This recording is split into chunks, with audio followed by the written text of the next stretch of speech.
What is up, guys? It's your boy Rick Kakis, and today we've got some brand spanking new Destiny 2 news, courtesy of the Bungie weekly update that has just gone live, revealing official information. And ooh, there's some controversial stuff this week, and so let's get started. But just before we do, this video is sponsored by Raid Shadow Legends. Now, I've seen some of you guys comment you don't think I actually go and play this game. Well, guys, he's always playing this game.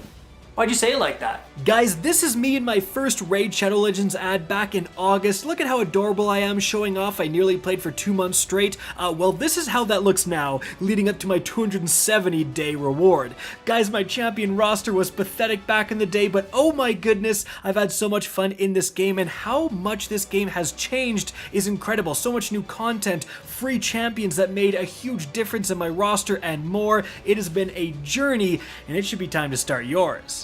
And guys, it's Raid's 4th anniversary right now. There's special offers, free gifts, promo codes, events. There's a new champion fusion going on right now. There's actually legendary versions of the original starter champions being introduced that look insane. It's such an awesome celebration. There's a recap video with your account stats. If you're an Amazon Prime member, until March 30th, you can claim a bunch of Savage gear, which is perfect for the Gembo you got last month to make him hit like a truck. Guys, it's always a great time to get into Raid, but right now it's better than ever. So scan the QR code or click the link in the description down below, and you're also gonna get this starter pack with all this sick loot. I'm jealous of you guys. I wish I started with all this stuff, so absolutely try it out, guys. Click that link.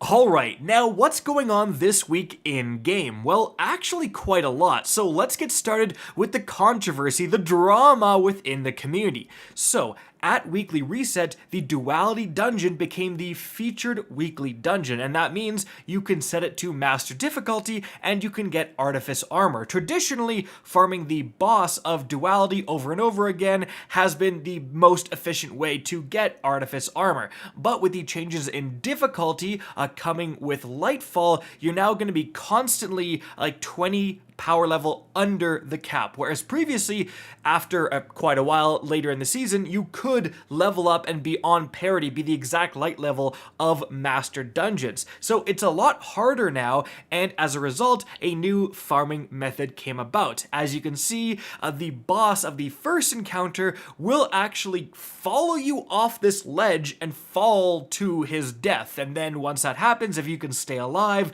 you get rewards, and you can actually farm, or you could actually farm Artifice Armor this way. Simply load back in, yeet the boss off the edge, all of that stuff. I go into more detail in this video I made on that, including like some gear and stuff you want to use in order to do this if you're solo.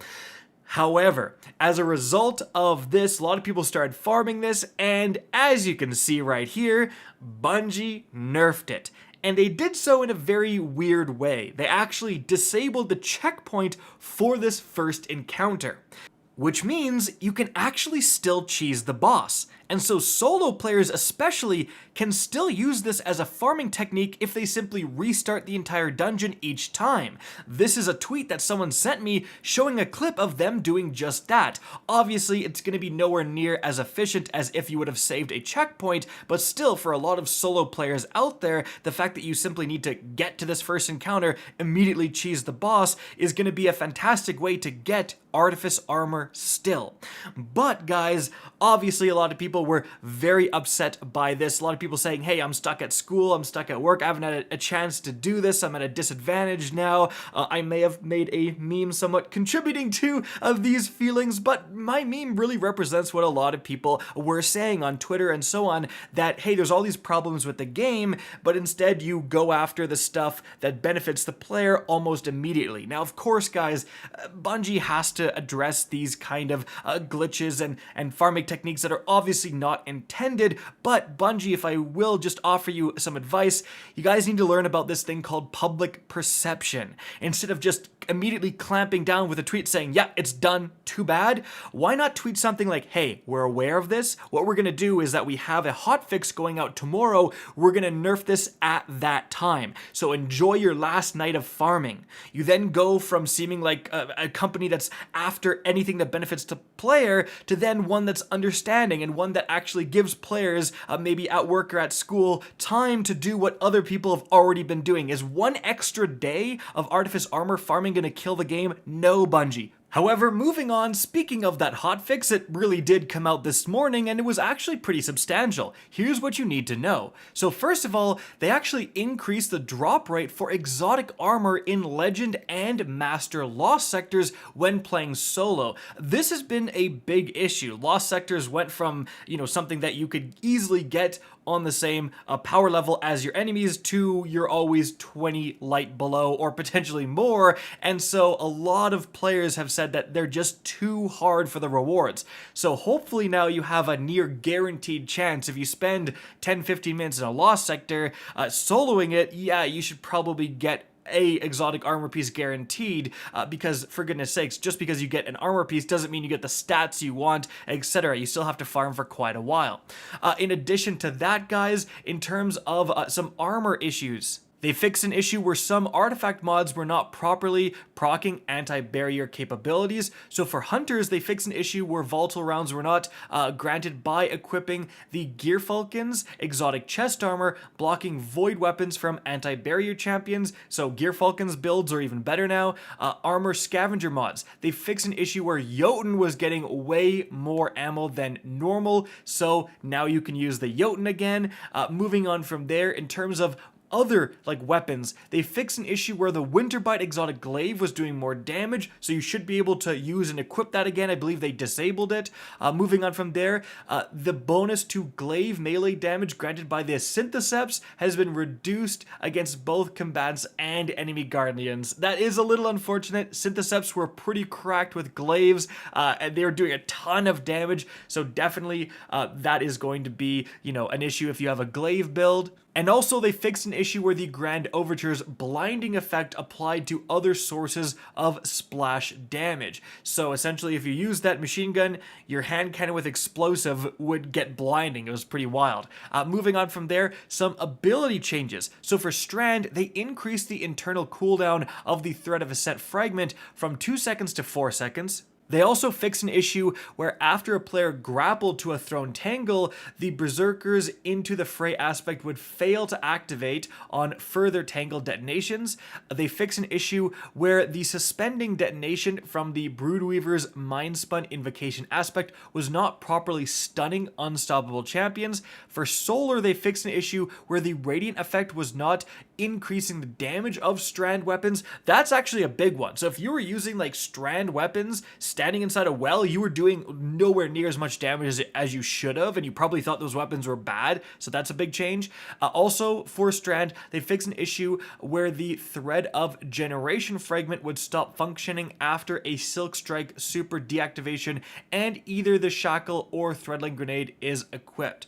So there's definitely some changes to maybe adjust your builds there. Moving on from there, guys, a big one in general, they fixed an issue where Guardians and their weapons were not rendering properly, effectively making them appear as invisible while in-game. That was a huge issue in PvP. You'd have Crucible matches where your opponents were all running around constantly invisible. So definitely that is a huge change.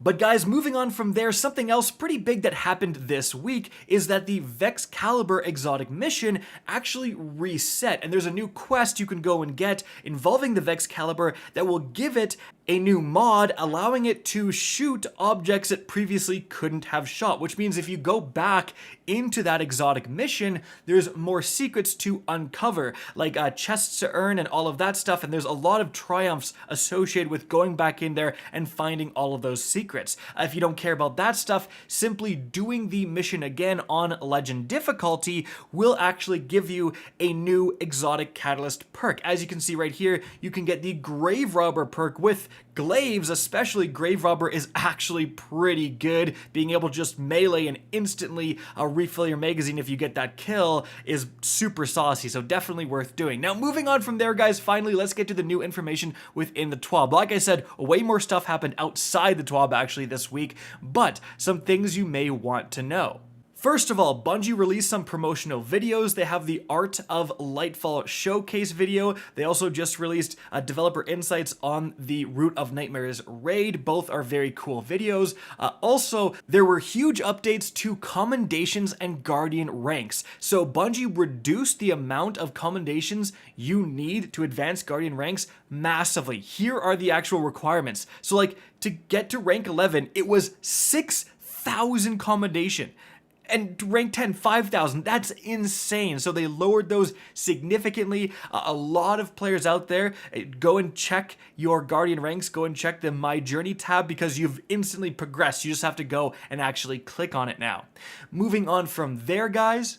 Starting tomorrow, we have the first Trials of Osiris of the season, and Bungie talks about some of the new weapons you can earn. They say first, we have the Immortal, a brand new 900 RPM Strand legendary submachine gun that can roll with some crazy perks, like Rangefinder and Killing Wind. I'll be looking for that combination for sure. There's Astral Horizon, a kinetic aggressive frame shotgun returning with some new perks. They say worry not, slide shot, surplus, and opening shot are still there, but I would keep an eye on shot swap or elemental capacitor if I were you. So definitely that's pretty sick. Like 900 RPM SMGs are arguably the best archetype of primaries in the game, and the Astral Horizon absolutely slapped when it first came out, so having that return for shotgun users is definitely an interesting one. Now, Bungie does say, don't forget that the Trials of Osiris reward system has been slightly changed to work the same way as other tower vendors. Instead of carrying your earned engrams with you, they'll stay with Saint 14 until you decode them. Apart from the currently featured ones, there is the option to focus weapons and armor sets that are no longer in rotation for a certain number of engrams and resources. So that means you can still earn like previous seasons Trials gear if you weren't around for that time. That is very cool. And lastly, guys, the thing we're going to go over is that Iron Banner is going to be back next week. So the next Tuesday reset, it's going to be the first Iron Banner of Season 20. Bungie does say, as a reminder, we've also increased Iron Banner reputation gains from winning matches starting in the final week of Iron Banner in Season 19. They adjusted the balance of multipliers between challenges and gear and significantly increased the multiplier for wearing an emblem. In Season 20, players will be able to claim this emblem at rank 16 on the first reset of Iron Banner, so more players will have the chance to equip it and start earning 50% more rep. They continue saying the Iron Banner modes we've launched over the past 3 seasons, Rift, Eruption, and Fortress, have performed well, and while we have more ideas for interesting varieties on existing standard modes, we're going to take a breath before introducing more Iron Banner modes. We'll share more information on these game modes in a future blog. In the meantime, we'll be running 3 different modes, one each week. Okay, so next week, it will be Iron Banner Control. Week 6, it will be Eruption, and week 9, it'll be Fortress. So it's actually going to change the game mode every time Iron Banner appears this season. Also, in terms of rewards, we have the Yoram's Claw Pulse Rifle returning and the Bite of the Fox Sniper Rifle returning. And so guys, that is it for the video. Hope you enjoyed and found this informative. If you did, please remember to help me out by simply rating and especially sharing this video. If you guys want to see more Destiny 2 content similar to this, don't be afraid to slap that subscribe button. If you want to get in touch with me and keep up to date with the latest channel activity, the best way is to follow me on Twitter at RickCacus. That is linked in the description down below. Again, I hope you enjoyed the video, and as always, have a good day.